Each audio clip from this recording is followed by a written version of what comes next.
Dear students, welcome back to Biostuff. कल के lecture के अंदर we discussed the basics of the lac operon, जिसके अंदर वी लर्न कि किस तरह आरएनए पॉलीमरेज बाइंड करता है प्रमोटर के साथ and then how it helps the structural genes get transcribed and translated into the respective polypeptides.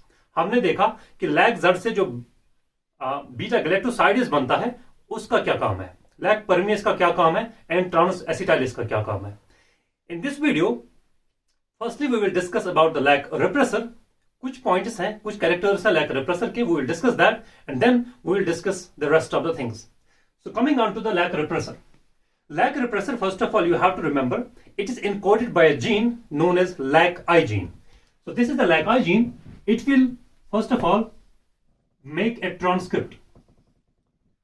Okay, LAC-I से पहले एक मैसेंजर आरएनए बनेगा 5 प्राइम टू 3 प्राइम, इसकी डायरेक्शन रहेगी and it will be the mRNA via a process known as transcription. Okay, now इस mRNA से एक protein बनेगा, क्योंकि जीन से अल्टीमेटली हमें प्रोटीन बनाना होता है, लेकिन बीच का जो रास्ता है वो mRNA है. So mRNA remains always the intermediate for any protein to be synthesized. अब इस mRNA से हमें मिलेगा प्रोटीन, और जो प्रोटीन है उसका स्ट्रक्चर कुछ ऐसा रहेगा. This is the protein and this protein is known as lac repressor protein. Lac repressor protein.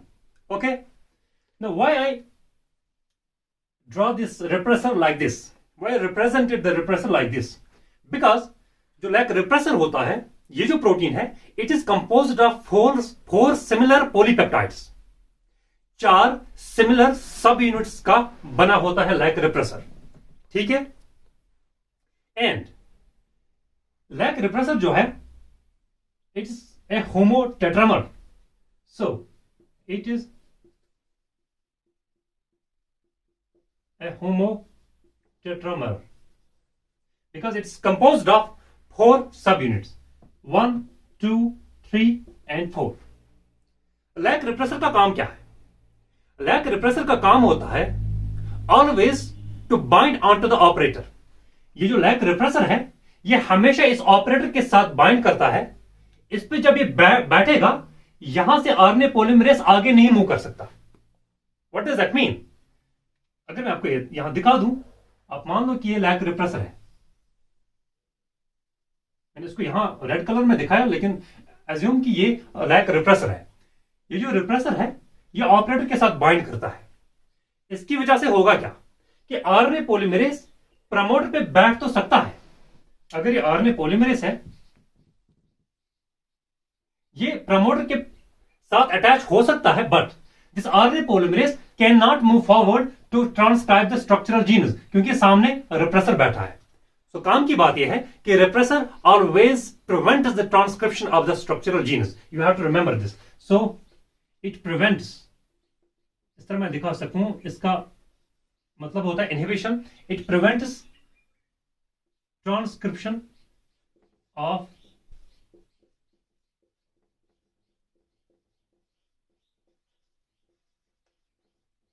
Structural genes. Okay, repressor जो है इसके पास 2 बाइंडिंग साइट्स होते हैं. एक होता है डीएनए बाइंडिंग साइट, एक होता है एलोस्टेरिक साइट. मैं आपको इस तरह दिखा दूं, ये मान लो रिप्रेसर है,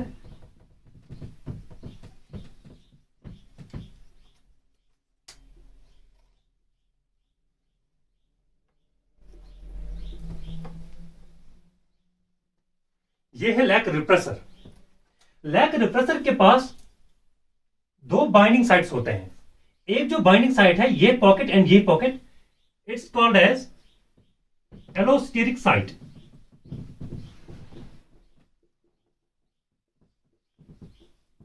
एलोस्टेरिक साइट. एंड ये जो बाइंडिंग साइट है, ये रिप्रेसर, इसके पास ये जो 2 पॉकेट्स हैं, इसके साथ ये बाइंड करता है ऑपरेटर के साथ. अब ऑपरेटर है क्या? डीएनए का तो एक पार्ट ही है ना. तो हम बोल सकते हैं कि this site is the DNA binding site. With this site the repressor binds to the operator.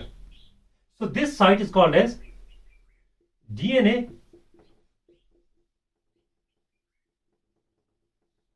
binding site. So there are two sites, two recognition sites of the repressor. One is the allosteric site. इस site के साथ एक molecule attach होता है, एक molecule bind करता है जिसका नाम है एलोलैक्टोस. I will show it like एलोलैक्टोस. ये एलोलैक्टोस लैक्टोस का एक आइसोमर है. केमिकल फार्मूला सिमिलर रहेगी लेकिन स्ट्रक्चर में थोड़ा सा डिफरेंस आता है और लैक्टोस से हम एलोलैक्टोस बना सकते हैं. लैक्टोस से जो हम एलोलैक्टोस बनाते हैं, ये एलोलैक्टोस इस रिप्रेसर के एलोस्टेरिक साइट के साथ बाइंड करता है. One thing. और इस साइट से ये रिप्रेसर इस ऑपरेटर के साथ बाइंड करता है. Since operator is the part of the DNA, so we call it the DNA binding site. ये चीजें आपको याद रखनी है अबाउट द रिप्रेसर. बाकी एलोलैक्टोस जब बाइंड करेगा इससे क्या फर्क पड़ेगा, वो will discuss that in a while. Next we will learn about something new.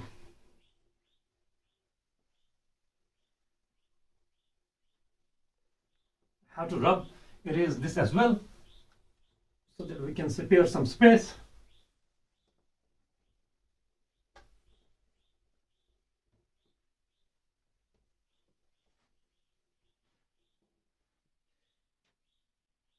दो कंडीशंस है. जिस मीडियम के अंदर इकोले ग्रो कर रहा है उस मीडियम के अंदर या तो लैक्टोज की प्रेजेंस होगी या लैक्टोज की एब्सेंस होगी. We will take the two conditions. Lactose is present and lactose is absent. ठीक है, मैं उस मीडियम की बात कर रहा हूं जिसके अंदर इकोलाई ग्रो कर रहा है. उस मीडियम के अंदर या तो लैक्टोज प्रेजेंट हो सकता है या लैक्टोज एब्सेंट हो सकता है. अगर लैक्टोज प्रेजेंट है, जब भी लैक्टोज प्रेजेंट होता है, लैक्टोज को हम हमेशा तोड़ते हैं इनटू ग्लूकोज एंड गैलेक्टोज. कौन सा enzyme तोड़ेगा? I hope you remember beta galactosidase. लेकिन not 100% of the lactose is converted into glucose and galactose. कुछ लैक्टोज ऐसा रहता है सेल के अंदर जिसको आइसोमर में कन्वर्ट किया जाता है. Although majority of the lactose is converted into glucose and galactose, but some of the lactose is converted into its isomeric form known as allolactose. So lactose is converted into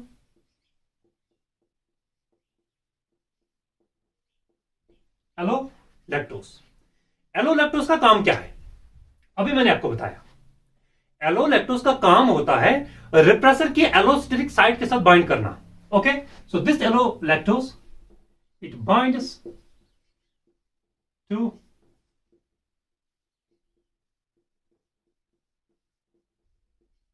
allosteric site of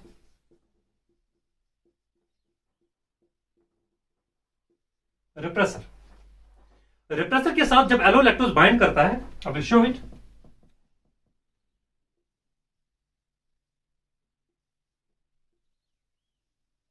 ये repressor है.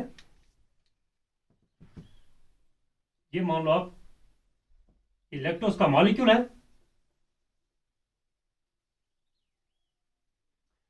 ये है allolactose and this is the repressor. जब allolactose repressor की allosteric site के साथ bind करता है, इससे क्या होता है? इससे यह होता है कि रिप्रेसर अब ऑपरेटर के साथ बाइंड नहीं कर सकता. लाइक मैं रफली दिखाता हूं. ठीक है, structural genes Z, Y and A. यहां पे था हमारा प्रमोटर और प्रमोटर के अंदर ही था हमारा ये ऑपरेटर, क्योंकि मैंने कल डिस्कस करा था. जब एलोलैक्टोस रिप्रेसर की एलोस्टेरिक साइट के साथ बाइंड करता है, अब ये रिप्रेसर इस ऑपरेटर के साथ बाइंड नहीं कर सकता.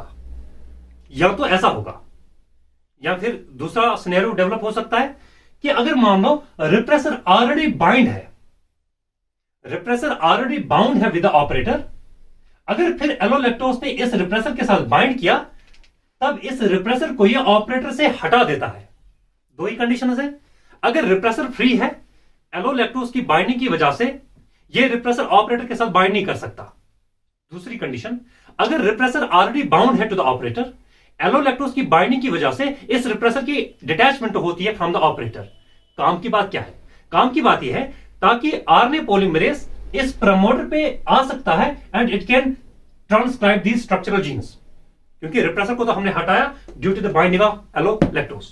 सो जब लैक्टोज की प्रेजेंस होगी, एलो लैक्टोज बनेगा, एलो लैक्टोज बनेगा और रिप्रेसर के साथ बाइंड करेगा, and when it binds it will prevent the repressor to bind on to the operator, और if the repressor is already bound to the operator, it will help in the detachment of the repressor from the operator, so that RNA polymerase can bind to the promoter and can transcribe the structural genes. Condition number 1.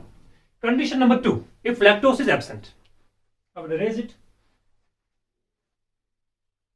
Okay, let it be. I hope this is visible. अगर lactose absent हुआ, इसका मतलब है lactose है ही नहीं।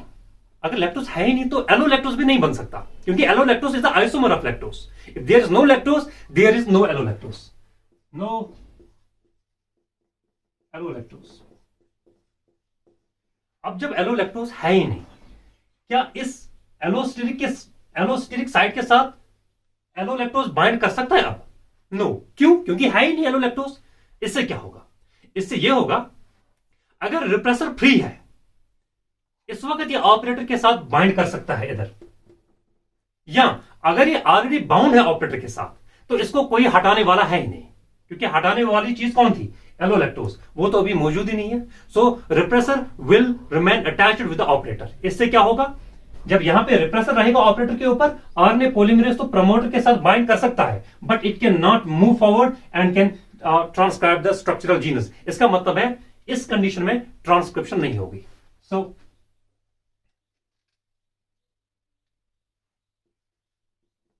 repressor binds to operator, which implies no transcription. I hope ये condition आपको समझ में आई। Next point,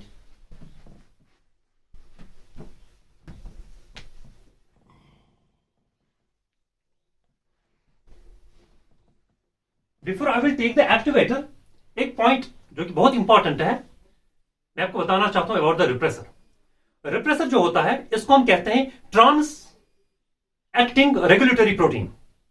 repressor is called as trans acting regulatory protein. What do we mean by trans acting? आपको यह याद रखना है कि लैक आई जीन जो कि बनाता है रिप्रेसर को, जो रिप्रेसर, जो प्रोटीन जिस जगह बने फिर उसी जगह काम ना करे। अगेन, अगर कोई प्रोटीन किसी जगह बनता है लेकिन काम वो दूर किसी और जगह पे करता है, जैसे आपने एंडोक्राइनोलॉजी में देखा होगा हार्मोन्स, जहां पे वो सिक्रीट होते हैं वो थोड़ी ना अपनी जगह काम करेंगे। नो, आप देखो, जैसे I talk about the growth hormone, anterior pituitary से तो रिलीज होगा, काम करेगा दूर। ऐसे ही रिप्रेसर जिस लैक आई जीन से बनता है वो उधर काम नहीं करता है, वो दूर जाके ऑपरेटर पे काम करता है। That's what we mean by trans acting. Trans acting का यही मतलब होता है कि जो प्रोटीन जहां बनता है वो उधर काम नहीं करता है, and it acts for at a far distance. That is what we mean by trans acting regulatory protein. Now we will talk about the activator.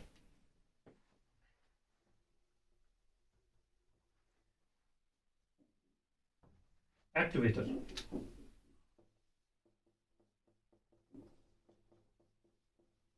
मैं रफ डायग्राम बनाता हूं फिर से, यहां से हमें ज्यादा लेना देना अभी नहीं है। Like Z, like Y, like A, promoter, और यहां रहता है ऑपरेटर। Discuss this. मेन चीज जो हमें अभी फोकस करना है दैट इज दिस पार्ट। इसको हम कहते हैं कैप बाइंडिंग साइट, इसी को हम बोलते हैं एक्टिवेटर बाइंडिंग साइट, इसी को हम बोलते हैं एनहांसर सीक्वेंस। ठीक है, फिर आपको पता ही है कि यहां पे लैक आई रहता है, इसके बारे में वी डिस्कस्ड, और इसका अपना एक प्रमोटर रहता है। अभी बात करनी है एक्टिवेटर की। एक्टिवेटर हमेशा बाइंड करता है अपनी साइट पे, कैप बाइंडिंग साइट पे या इनहांसर सीक्वेंस पे। लेकिन आपको यह याद रखना है कि activator always needs coactivator for its proper functionality. Again, activator needs coactivator for its proper functionality. इसका मतलब क्या हुआ कि एक्टिवेटर खुद से अगर उसको काम करना है तो एफिशिएंट काम नहीं कर सकता। किसकी जरूरत है? को एक्टिवेटर की। आपको पहले यह भी याद रखना है कि एक्टिवेटर का नाम है CAP। I will abbreviate it CAP, catabolite activator protein. Catabolite activator protein. So activator जो है कैटाबोलाइट एक्टिवेटर प्रोटीन, ये बाइंड करता है एनहांसर पे, लेकिन काम करने के लिए इसको चाहिए होता है को एक्टिवेटर। अब को एक्टिवेटर कहां से आएगा? कौन है को एक्टिवेटर? मैं बात करता हूं को एक्टिवेटर की। एक्टिवेटर जो CAP है, इसके लिए हमेशा को एक्टिवेटर रहता है CAMP, cyclic adenosine monophosphate. Cyclic adenosine monophosphate. It always acts as a coactivator for this activator. अगर इस एक्टिवेटर को सही ढंग से काम करना है, इसको इसकी रिक्वायरमेंट रहती है CAMP। अब यह बात है, CAMP कहां से आएगा? कब CAMP की प्रेजेंस हमें देखने को मिलेगी, कब इसकी एब्सेंस देखने को मिलेगी? अब को एक्टिवेटर की प्रेजेंस या एब्सेंस ये एक मोनोसैकेराइड शुगर पे डिपेंड करता है। किस शुगर पे? समझिए, साइक्लिक AMP, इसकी प्रेजेंस या इसकी एब्सेंस ये डिपेंड करता है on a monosaccharide sugar known as glucose.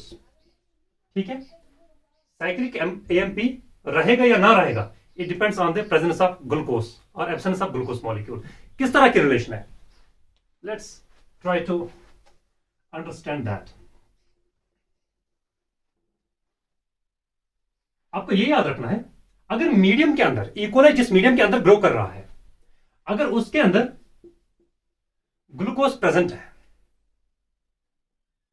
क्योंकि मीडियम में जो ग्लूकोज होगा उसको अपटेक किया जाता है। असल में लैक्टोज को अपटेक किया जाता है, फिर उस लैक्टोज को ग्लूकोज में कन्वर्ट किया जाता है। मैं उसी ग्लूकोज की बात कर रहा हूं।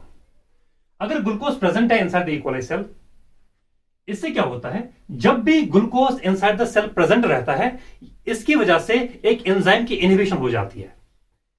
सो glucose it inhibits an enzyme known as adenylate cyclase, AC, adenylate cyclase.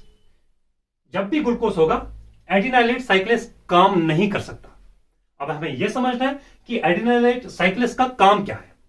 इसका अपना काम जो है, ये कन्वर्ट करता है ATP को into cyclic AMP। What does it reflect? Glucose अगर प्रेजेंट है, एडिनाइलेट साइक्लेस एब्सेंट रहेगा। एडिनाइलेट साइक्लेस का नॉर्मल काम है साइक्लिक AMP बनाना। अब ग्लूकोज की प्रेजेंस में साइक्लिक AMP नहीं बन सकता। क्यों? बिकॉज एडिनाइलेट साइक्लेस एब्सेंट रहेगा, इनएक्टिव रहेगा, इससे साइक्लिक AMP नहीं बनेगा। अब अगर साइक्लिक AMP नहीं बनता है, इसका मतलब को एक्टिवेटर नहीं बन रहा है। अब अगर को एक्टिवेटर नहीं बन रहा है, क्या एक्टिवेटर काम कर सकता है? नो। नेक्स्ट कंडीशन, अगर ग्लूकोज प्रेजेंट है, अगर ग्लूकोज एब्सेंट है, सेल के अंदर एब्सेंट है, इससे क्या होगा? इस टाइम पे एडिनाइलेट साइक्लेस एक्टिव रहेगा। इनका रिवर्स रिलेशन है। ग्लूकोज चूंकि एब्सेंट है, एडिनाइलेट साइक्लेस प्रेजेंट रहेगा। सो एडिनाइलेट साइक्लेस इज प्रेजेंट। अब एडिनाइलेट साइक्लेस का काम आपको पता है, ATP को साइक्लिक AMP में कन्वर्ट करता है। Cyclic AMP acts as co-activator for this man, activator catabolite activator protein. तब जाके एक्टिवेटर सही ढंग से काम करता है। सो ये सिनेरियो आपको सही ढंग से दिमाग में रखना है कि ग्लूकोज की प्रेजेंस में साइक्लिक AMP नहीं बन सकता, एक्टिवेटर इनएक्टिव रहेगा। ग्लूकोज की एब्सेंस में साइक्लिक AMP बनेगा, यानी को एक्टिवेटर बनेगा और एक्टिवेटर एक्टिव रहेगा। ठीक है, ओके। अब हम कंडीशंस को डिस्कस करते हैं। ये चीज आपको दिमाग में रखनी है सो दैट अब आप अच्छे से और इजी वे में कंडीशंस को समझ पाओगे। इवन कि you can yourself answer. First condition, अगर मीडियम के अंदर ग्लूकोज प्रेजेंट है, लैक्टोज एब्सेंट है, विल क्रॉस चेक इट। या this is the first condition, glucose present, lactose absent. ठीक है, अब आप खुद बता सकते हो कि किस तरह का सिस्टम रह सकता है इकोलाई के अंदर। अगर ग्लूकोज प्रेजेंट है, टेल मी, क्या एडिनाइलेट साइक्लेज बनेगा? नहीं बनेगा, नो एडिनाइलेट साइक्लेज। क्या एडिनाइलेट साइक्लेज साइक्लिक एमपी को बना सकता है? नहीं बना सकता। क्यों? क्योंकि जब ये है ही नहीं तो साइक्लिक एमपी कैसे बन सकता है? It implies no cyclic AMP. अब साइक्लिक एमपी क्या एक्ट करता है? As a coactivator. अब अगर कोएक्टिवेटर है ही नहीं, क्या ये एक्टिवेटर के साथ बाइंड कर सकता है? नहीं कर सकता। क्या एक्टिवेटर एक्टिव हो सकता है? नहीं हो सकता। It means activator inactive. I hope आपको ये समझ में आ गया। नेक्स्ट इज लैक्टोज एब्सेंट है। मुझे बताएं, अगर लैक्टोज है ही नहीं, क्या हम इस लैक्टोज को एलोलैक्टोज में कन्वर्ट कर सकते हैं? क्योंकि मैंने बताया था एलोलैक्टोज के बारे में, थोड़ा सा मैंने आपको बता दिया इनिशियली। अगर लैक्टोज एब्सेंट है तो एलोलैक्टोज भी नहीं बन सकता। एलोलैक्टोज का क्या काम था? First I will write down this, no allolactose. अब अगर एलोलैक्टोज है ही नहीं, क्या ये उस रिप्रेसर के एलोस्टेरिक साइट के साथ बाइंड कर सकता है? नहीं कर सकता, क्योंकि है ही नहीं। अब एलोलैक्टोज अगर होता, ये रिप्रेसर के साथ बाइंड करता है और उसको डिटैच करवाता है ऑपरेटर के साथ। अब एलोलैक्टोज तो है नहीं, इसका मतलब है रिप्रेसर आराम से अपने ऑपरेटर के साथ बैठ के मजे ले सकता है। Why? Because of the absence of this molecule. क्योंकि ये एब्सेंट है, रिप्रेसर को कोई हटाने वाला होगा नहीं ऑपरेटर से। So like this. यहां पे आप लिख भी सकते हो, अगर एलोलैक्टोज नहीं है, repressor attached to operator। ठीक है, यहां से लैग Z है, Y है, A है, इतना सा प्रमोटर है, और यहां पे ऑपरेटर है। यहां से यहां तक कैप बाइंडिंग साइट है, और यहां लैग आई है, इसका अपना प्रमोटर है। लैग आई का मैंने बताया था कि ये कॉन्स्टिट्यूटिव एक्सप्रेशन दिखाता है, इससे प्रोटीन बनेगा, चाहे कुछ भी हो, प्रोटीन तो बनेगा इससे। ये है लैग रिप्रेसर प्रोटीन। अब कंडीशन क्या है? एक तो एक्टिवेटर इनएक्टिव है। एक्टिवेटर जब इनएक्टिव है तो क्या एक्टिवेटर इस कैप बाइंडिंग साइट के साथ बाइंड कर सकता है? नहीं। फर्स्ट पॉइंट, इसका मतलब है activator can not bind to this side. Why? Because activator is inactive. दूसरा पॉइंट, रिप्रेसर हमेशा अटैच रहेगा किसके साथ? ऑपरेटर के साथ। I will show it. यह है हमारा ऑपरेटर, इसके साथ रिप्रेसर ने अटैच किया। अब क्या हो सकता है? ऑल्दो आरएनए पॉलीमरेज प्रमोटर के पास आ सकता है। आरएनए पॉलीमरेज प्रमोटर के साथ अटैच हो सकता है, लेकिन आगे की ओर मूव नहीं कर सकता। Why? Because repressor is there. It's blocking the RNA polymerase to travel and to transcribe the structural genus. क्या स्ट्रक्चरल जीनस की ट्रांसक्रिप्शन होगी? अब नहीं होगी। दो चीजें हैं, एक तो एक्टिवेटर भी एब्सेंट है, दूसरी बात रिप्रेसर बैठा है ऑपरेटर के ऊपर। आरएनए पॉलीमरेज के पास कोई गुंजाइश नहीं है to transcribe this structural genes. क्या ट्रांसक्रिप्शन होगी? नहीं होगी। इसी को हम कहते हैं negative regulation of transcription. So this condition, when glucose is present, lactose is absent, it leads to negative regulation of transcription. I hope first scenario आपको सही ढंग से समझ में आया। Next scenario, it's very easy now because आपको पता है कि जब एक चीज प्रेजेंट है तो दूसरी चीज पे क्या असर पड़ सकता है। लैक्टोज प्रेजेंट है तो एलोलैक्टोज क्या कर सकता है? साइक्लिक एएमपी या ग्लूकोज प्रेजेंट है तो साइक्लिक एएमपी पे क्या असर पड़ सकता है? अब second condition, glucose is absent, lactose is present. Yeah, glucose is absent, lactose is present. अब आप मुझे बताओ, अगर लैक्टोज प्रेजेंट है, एलो लैक्टोज बनेगा? बनेगा. It is not very easy. अगर एलो लैक्टोज बना, किसके साथ ये बाइंड करता है? रिप्रेसर के साथ. और फिर क्या करता है? It prevents the repressor to attach to the operator, और it detaches the repressor from the operator. So binds to repressor and detaches it from operator. एक पॉइंट. दूसरा, अब ग्लूकोज एब्सेंट है ना, एडिनालेट साइक्लेस एक्टिव रहेगा कि इनएक्टिव रहेगा? Active रहेगा, क्योंकि ग्लूकोज के एब्सेंस में हमेशा एडिनालेट साइक्लेस एक्टिव रहता है. अब आप बताएंगे किस तरह? अलग से एक बड़ा सा मैकेनिज्म है, हम पढ़ रहे हैं लाइकोपेरॉन, तो इसके अंदर हमें डिग इन करने की जरूरत नहीं है. सो ग्लूकोज एब्सेंट रहता है, एडिनालेट साइक्लेस प्रेजेंट रहेगा. इसका क्या काम है? ये एटीपी को साइक्लिक एमपी में कन्वर्ट करता है. साइक्लिक एमपी है क्या? ये कोएक्टिवेटर है. अब साइक्लिक एमपी कोएक्टिवेटर है, ये किसके साथ बाइंड करेगा? एक्टिवेटर के साथ. एक्टिवेटर कौन था? Catabolite activator protein.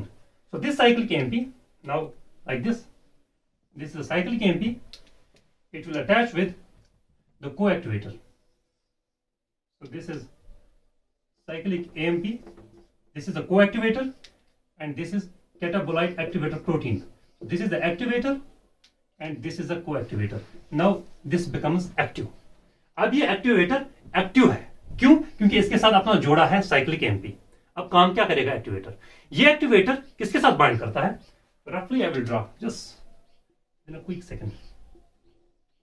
Z, Y, A, यहां से यहां तक प्रमोटर, यहां पे ऑपरेटर, और इंपॉर्टेंट बात यह है कि यहां पे है कैप बाइंडिंग साइट या एनहांसर साइट या activator binding site. Lac either होता है और प्रमोटर होता है.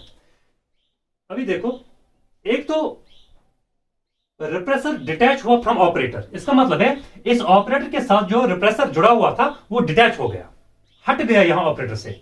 दूसरी बात, साइक्लिक एमपी एक्टिवेटर के साथ बाइंड करके इसने इस एक्टिवेटर को एक्टिवेट किया. एक्टिवेटर अब एक्टिवेट हुआ, इसका मतलब है activator will bind to this. यह है एक्टिवेटर, इसके साथ जुड़ा है cyclic AMP as a coactivator. तो यह है एक्टिवेटर, यह है कोएक्टिवेटर. एक्टिवेटर ने अपनी कैप बाइंडिंग साइट के साथ बाइंड करा. इसका काम क्या होता है? कल मैंने बताया था एक्टिवेटर का काम क्या होता है. It will recruit the RNA polymerase fastly on to the promoter. यहां पे आएगा, यह है आरएनए पॉलीमरेज, आरएनए पॉल. इस एक्टिवेटर की वजह से it recruits the RNA polymerase on to the promoter. अब ऑपरेटर के पास रिप्रेसर भी तो नहीं है ना, क्योंकि वो डिटैच हो चुका है. Now this RNA polymerase can easily go on and will transcribe the structural jeans. तो फिर वो 3 एंजाइम्स बनेंगे और वो अपना काम दिखाएंगे. सिचुएशन नंबर 2, इसके अंदर ट्रांसक्रिप्शन की रेट इंक्रीज होगी. क्यों? एक तो आरएनए पॉलीमरेज ट्रांसक्राइब कर रहा है, दूसरी बात एक्टिवेटर भी प्रेजेंट है. एक्टिवेटर की प्रेजेंस में ट्रांसक्रिप्शन की जो रेट है वो और इंक्रीज होती है. So positive regulation of transcription. First condition में क्या पढ़ा हमने? Negative regulation of transcription. And this condition number 2, it is responsible for positive regulation of, so it causes positive regulation of transcription. Scenario number 3.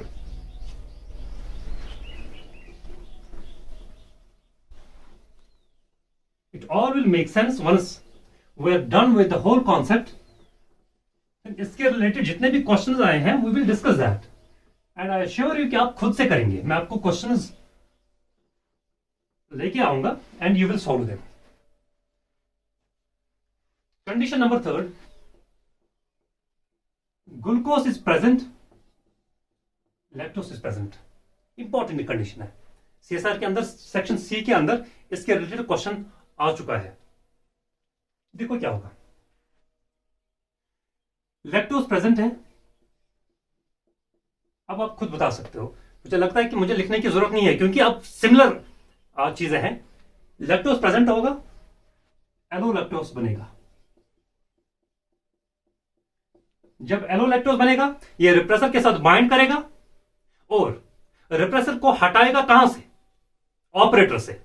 Repressor जो operator के साथ attach रहता है, ये एलोलैक्टोज उस रिप्रेसर के साथ बाइंड करके it will detach that repressor from the operator. First thing ये था अबाउट लैक्टोज। अब ग्लूकोज, ग्लूकोज प्रेजेंट है, इसका मतलब है एडिनाइलेट साइक्लेस एब्सेंट रहेगा या इनएक्टिव रहेगा? No adenylate cyclase, which implies adenylate cyclase का काम होता है साइक्लिक एएमपी बनाना। क्या बनेगा साइक्लिक एएमपी? नहीं बनेगा, because of the absence of this. No cyclic AMP, which means activator is inactive। क्यों? क्योंकि इसका जो साथी है को-एक्टिवेटर वो एब्सेंट है, इसकी वजह से एक्टिवेटर इनएक्टिव रहेगा। अब देखो, I will just talk about the cap site. फिर आपको पता है यहां पे प्रमोटर है, यहां से यहां तक प्रमोटर है और बीच में रहता है ऑपरेटर। ये है ऑपरेटर एंड यहां से रहता है फिर 3 जीन Z, Y, A। हमें बात ये है कैप बाइंडिंग साइट।